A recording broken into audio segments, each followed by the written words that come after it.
یہ بات ہے قرآن کی، یہ بات ہے اس شخص کی جس نے اپنے ہی بھتیجے اللہ کے رسول صلی اللہ علیہ وسلم پر پتھر اٹھائے۔ یہ بات ہے اس غضب کی جو اللہ کی طرف سے نازل ہوا۔ یہ بات ہے اس بدبخت جوڑے کی جن کا ذکر قرآن نے نام لے کر کیا اور ان کی بربادی کا اعلان ان کی زندگی میں ہی کر دیا۔ یہ بات ہے ابو لہب اور اس کی بیوی ام جمیل کی۔ یہ بات ہے سورۃ اللہب کی۔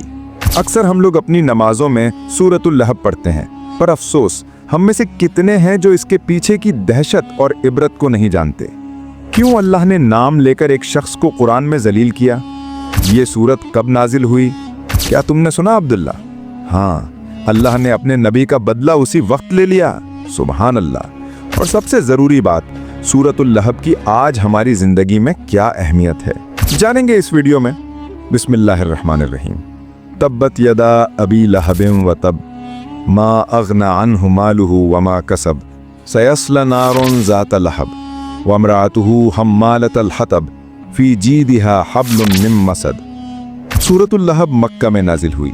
قرآن کی بہت ساری خوبصورت باتوں میں سے خوبصورت بات یہ ہے کہ ہر سورت کے نازل ہونے کے پیچھے ایک کہانی ہے، ایک سچی کہانی، اور ایسا ہی ایک غضبناک، دل کو ہلا کر رکھ دینے والا واقعہ ہے سورۃ اللہب کا۔ وہ حالات جب یہ سورت نازل ہوئی۔ سورۃ اللہب کو سمجھنے کے لیے مکہ کے اس وقت کی کہانی کو سمجھنا پڑے گا۔ یہ اسلام کے شروع کے دن تھے۔ اللہ نے اپنے نبی صلی اللہ علیہ وسلم کو حکم دیا کہ اب آپ کھلم کھلا تبلیغ کریں۔ تو ایک صبح اللہ کے نبی صلی اللہ علیہ وسلم مکہ میں صفا کی پہاڑی پر چڑھ گئے۔ یہ وہی پہاڑی ہے جہاں آج حج اور عمرہ کرنے والے حج جاتے ہیں۔ آپ نے اس زمانے کے رواج کے مطابق آواز لگائی، یا صباحا۔ یہ ایک الارم تھا کہ کوئی بڑا خطرہ آ گیا ہے۔ سارا مکہ، قریش کے تمام قبیلے وہاں جمع ہو گئے۔ جب سب آ گئے تو آپ صلی اللہ علیہ وسلم نے فرمایا، اے لوگوں، اگر میں تم سے کہوں کہ اس پہاڑی کے پیچھے ایک بڑا لشکر ہے جو تم پر حملہ کرنے والا ہے، تو کیا تم میری بات کا یقین کرو گے؟ سب نے ایک ساتھ کہا، کیوں نہیں، ہم نے آپ کو ہمیشہ سچا پایا ہے، آپ تو صادق اور امین ہیں۔ جب سب نے گواہی دے دی تب آپ صلی اللہ علیہ وسلم نے فرمایا، تو پھر سنو، میں تمہیں اللہ کی طرف سے بھیجا گیا ایک نبی ہوں، اور میں تمہیں ایک بڑے عذاب سے خبردار کرتا ہوں، اور تم اللہ کی عبادت کرو۔ یہ بات سنتے ہی پوری بھیڑ میں خاموشی چھا گئی۔ لوگ ایک دوسرے کا چہرہ دیکھ رہے تھے، مگر اسی بھیڑ میں ایک شخص غصے سے لال پیلا ہو رہا تھا۔ ایک ایسا شخص جو رشتے میں نبی صلی اللہ علیہ وسلم کا سگا چچا تھا۔ وہ آگے بڑھا، زمین سے ایک پتھر اٹھایا اور نبی کی طرف پھینکتے ہوئے چلایا، تبا لک یا محمد، یعنی ہلاکت ہو تیرے لیے اے محمد۔ کیا تم نے ہمیں صرف یہی بکواس سنانے کے لیے یہاں جمع کیا تھا؟ اللہ کے نبی کا دل ٹوٹ گیا اپنے سگے چچا کی یہ بات سن کر۔ یہ بدبخت شخص تھا ابو لہب۔ اس کی اس گستاخی نے، اس کے ان الفاظ نے عرش کو ہلا کر رکھ دیا۔ مگر اللہ نے اپنے نبی کو اکیلا نہیں چھوڑا۔ اللہ نے فوراً جبرائیل علیہ السلام کو بھیجا ایک ایسی صورت کے ساتھ جو قیامت تک ابو لہب کے انہی الفاظ کا جواب دیتی رہے گی۔ یہ واقعہ صحیح بخاری کی حدیث نمبر 4770 اور 4971 میں تفصیل سے ملتا ہے۔ اللہ نے فرمایا، پہلی آیت، تبت یدا ابی لہب وتب۔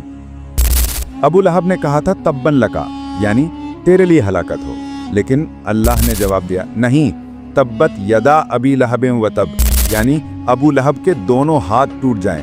اور رب فرماتا ہے، اس کی ذات، اس کی طاقت، اس کی کوشش، اس کا منصوبہ، سب کچھ، اور وہ ہلاک ہو گیا۔